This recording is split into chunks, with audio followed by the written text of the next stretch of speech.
para falar sobre a CPI da Covid, os próximos passos derradeiros da comissão, também sobre o depoimento de hoje. Eu recebo agora o senador Alessandro Vieira, do Cidadania de Sergipe. Senador, seja muito bem-vindo, boa noite para o senhor.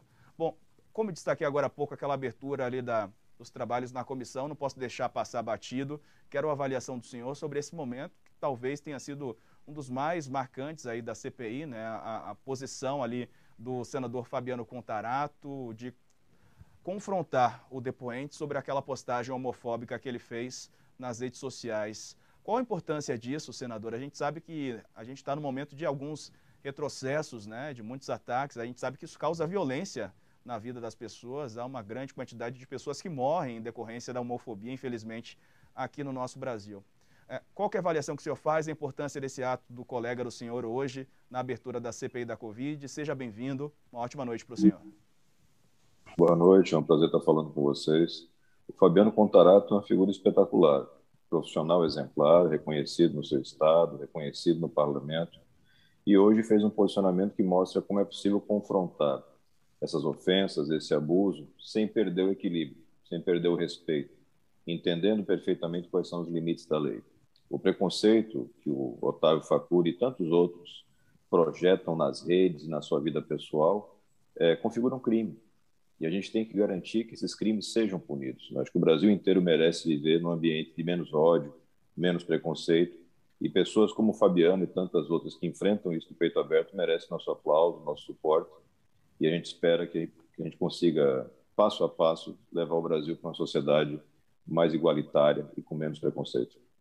Muito bem, senador. Sobre o depoimento de hoje em específico, do Otávio Facuri, o senhor achou importante, relevante alguma informação que ele trouxe? O confrontamento também, né? O confronto ali com algumas posições demarcadas, negacionistas, sobre o uso de máscaras, sobre a vacinação. Ele reforçou algumas posições hoje e os senadores também colocaram, inclusive o senhor colocou ali o depoente do dia contra algumas posições que ele já, enfim, fez ali, demarcou nas redes sociais, sobretudo. Como é que o senhor avalia a importância desse depoimento de hoje? É um depoimento de baixa relevância do conjunto da CPI. É apenas uma amostra dessas figuras patéticas que cercaram o governo Bolsonaro e que investem na desinformação, na ignorância. Essa desinformação mata, essa desinformação prejudica as pessoas. A gente tem que entender de uma vez por todas que a liberdade de expressão é um direito constitucional, mas não é ilimitada. Claramente, você não pode se esconder atrás de uma suposta liberdade de opinião para defender mentiras, para desinformar as pessoas. A doutora Franciele, essa sim, uma depoente que foi muito importante, que era coordenadora do Plano Nacional de Imunização e pediu a exoneração do governo Bolsonaro, foi muito clara como especialista quando informou que era necessário para combater uma pandemia, vacinas e uma boa campanha de informação das pessoas. Esse governo retardou a compra das vacinas e desinformou e continua desinformando o cidadão. Isso é um prejuízo irrecuperável. São vidas que se perderam e vidas que vão se perder no futuro, porque nós já começamos a perceber uma retração na velocidade de vacinação e secretários estaduais pontuando que isso é fruto das campanhas constantes de ataque às vacinas que são feitas, inclusive, pelo próprio presidente Bolsonaro. Pois é, durante o depoimento, senador, ele confirmou uma proximidade relativa com o presidente Bolsonaro, mas negou doação eleitoral ao presidente. Isso também era foco aí de algumas perguntas hoje durante o depoimento dele. E parece que já está comprovado o pagamento de despesas eleitorais, pagamento esse não declarado para a Justiça. Me parece que ele já reconheceu isso em algum momento. Mas não é uma questão para a CPI, essa é uma questão para a Justiça Eleitoral. Existem processos em andamento nesse sentido. A CPI não pode perder o foco.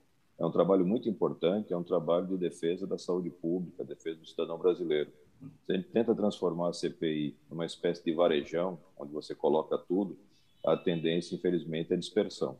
É preciso concentrar, entender que o Brasil vive e um momento muito grave, viveu ainda mais grave há meses atrás, e a participação do governo federal é fundamental para entender como o Brasil afundou tanto, por que cometemos tantos erros, por que o Brasil saiu da média global de atendimento à pandemia, quais foram as consequências disso, quais são os responsáveis e como é que a gente pode evitar que isso volte a acontecer. É para isso que serve a CPI. Falando nisso, senador, a gente está aí na reta final provavelmente a semana que vem será a última de depoimentos. Quero entender a avaliação do senhor sobre esse momento da CPI. Qual que vai ser a importância dessa última semana? Quem deve ser ouvido na avaliação do senhor? E como é que o senhor vislumbra esse fim de trabalhos Me da CPI desculpe, eu da perdi Covid? o áudio de vocês. Perdeu? Já retornou Eu estou aí sem agora? áudio. Bom, vamos tentar recuperar aqui o áudio com o senador Alessandro Vieira. Ainda não, né, senador? Sem áudio. Daqui a pouco a gente vai tentar restabelecer o contato com o senador Alessandro Vieira e assim que ele puder me ouvir, a gente vai continuar aqui falando com ele sobre esses assuntos relacionados à CPI da Covid. Vou fazer o último teste. O senhor está me ouvindo agora? Agora sim. Perfeito. Eu estava te perguntando sobre a continuidade, né? A semana que vem deve ser a última de depoimentos. O que o senhor espera dessa semana final de depoimentos e o que o senhor vislumbra para esses momentos derradeiros da comissão? A gente ainda vai ter a reunião para definir esses últimos depoimentos. Existem figuras que, na minha opinião, são inevitáveis. E ainda que não exista maioria de votos para se apreciar, a gente tem que discutir isso. Eu Sobre falo do isso, general Braga Neto, por isso. exemplo, que tem papel fundamental nesse processo. Era o coordenador da resposta brasileira, fracassou completamente, é responsável por parte dessa tragédia. E a gente precisa colocar ele sentadinho ali no banco dos depoentes e colher a sua versão sobre esses fatos. O que aconteceu? O que deu errado? Por que ele não conseguiu atender minimamente o que se esperava de um homem na posição dele? Não fazer essa oitiva prejudica o resultado final. O senhor acredita que é possível que o ministro Braga Neto seja ainda chamado? Há uma divisão, né, em relação aos senhores que fazem parte da comissão sobre esse assunto. É possível reverter isso e levá-lo até a CPI ainda na semana que vem, senador? Qual que é a avaliação que o senhor faz? Eu vou persistir até o último minuto. Enquanto a gente tiver prazo de funcionamento, eu vou insistir nessa oitiva. É uma oitiva fundamental. Era o homem abaixo do presidente da República na cadeia de comando. Eu não posso responsabilizar o ministro da Saúde e o presidente da República e pular o Braga Neto porque ele é general de 4 estrelas. Isso não significa nada. Eu tenho todo o respeito pelas Forças Armadas, todo. Mas ele está exercendo uma função civil e aparentemente cometeu diversos desvios de conduta nessa função. Isso tem que ser apreciado. Nós vivemos uma democracia e todos devem responder à lei. A questão em relação à Prevent Senior também, senador, vinha ganhando força agora nesses últimos momentos da CPI da Covid, né? São denúncias importantes, denúncias que chocam, né? Precisam de mais informações, enfim, os senhores já estão ali com muito embasamento, o Ministério Público de São Paulo está entrando nessa também.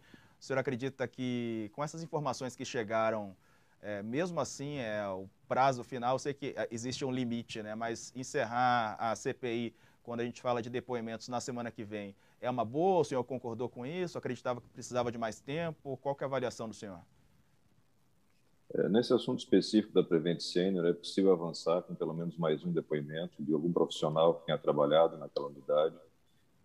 Mas tem que lembrar o seguinte: nós temos investigação já instaurada pelo Ministério Público de São Paulo, uma CPI na Assembleia Legislativa daquele estado, uma CPI na Câmara de Vereadores da cidade de São Paulo. Então, existem outros espaços para esse tipo de apuração. A CPI tem que dar sua contribuição e já deu. Era uma base de desinformação, era uma base de cometimento de crimes. Servia de suporte para discurso mentiroso do próprio presidente da República, que alegava ser a Prevent Senior um caso de sucesso que surpreenderia a medicina mundial. O trabalho da CPI desmontou esse castelo de cartas, essa fantasia, e mostrou claramente para os brasileiros quem é que está no nosso comando. A gente elegeu democraticamente e merece respeito, mas Jair Bolsonaro é um personagem de internet, um personagem de ficção. Na vida real, um dos piores presidentes que o Brasil já viu. Ok. E nesse sentido, saiu mais uma pesquisa hoje, senador. Quero aqui trazer essa pesquisa para pegar a avaliação do senhor também. A nossa equipe colocou aí na tela já a notícia. A pesquisa coloca Lula vencendo Bolsonaro, Dória e Eduardo Leite no segundo turno. A pesquisa Poder Data, né, divulgada hoje no site Poder 360, ela mostra que o ex-presidente Lula segue na liderança no primeiro turno das eleições do ano que vem, com 40% das intenções de voto, à frente do presidente Bolsonaro, que tem 30% nessa pesquisa. O petista ganhou força no segundo turno e hoje venceria o atual presidente, também Eduardo Leite e João Dória. Outros candidatos, é importante a gente aqui mencionar, inclusive a possibilidade do senador Alessandro Vieira, ele não foi colocado num cenário de segundo turno contra o ex-presidente Lula. Vou trazer aqui os números no cenário 1 com João Dória, veja só, Lula 40%, Bolsonaro 30%, Ciro Gomes do PDT 5%, Datena no PSL 4%, Mandetta do Democratas 3%, João Dória 3%, Rodrigo Pacheco 2%, Aldo Rebelo 1% e o senhor senador Alessandro Vieira com 1% também nessa pesquisa do Poder Data. Senador, e esses números que vêm sendo apresentados? Falta muito, né? Agora praticamente um ano para a eleição do ano que vem, mas mesmo assim são alguns indicativos, né? Como é que o senhor recebe esses números das pesquisas, em especial essa última agora, senador? As pesquisas quantitativas, nesse momento, significam muito pouco. Elas representam muito mais grau de conhecimento dos candidatos ou dos nomes ventilados como candidatos. Chama atenção a falta de indecisos, né? É uma pesquisa interessante. Apenas 2% dos brasileiros não sabem em quem votar faltando um ano para a eleição. Não bate muito com a realidade. Eu acho que a etapa que estamos vivendo é de apresentação, de conhecimento. As pessoas vão ter que identificar os candidatos e avaliar especificamente o que querem fazer. Eu tenho certeza que a minha posição representa de milhões de brasileiros. Eu não quero o retorno do Lula e eu não quero a permanência do Bolsonaro, pelos motivos que todos nós conhecemos. A gente precisa de um caminho para o futuro. Quem vai incorporar isso daí, só o tempo vai dizer. E, de toda forma, numa democracia, e é o que nós desejamos, o que decide, no final das contas, é o voto. E qualquer que seja a escolha do eleitor, deverá ser respeitado. Vamos acompanhar. Senador Alessandro Vieira, muito obrigado pela participação hoje aqui no All News, mais uma vez. Já ficou o convite para o senhor retornar numa próxima oportunidade. Bom descanso para o senhor agora aí e bom fim de semana também. Valeu, boa noite. Ótima noite.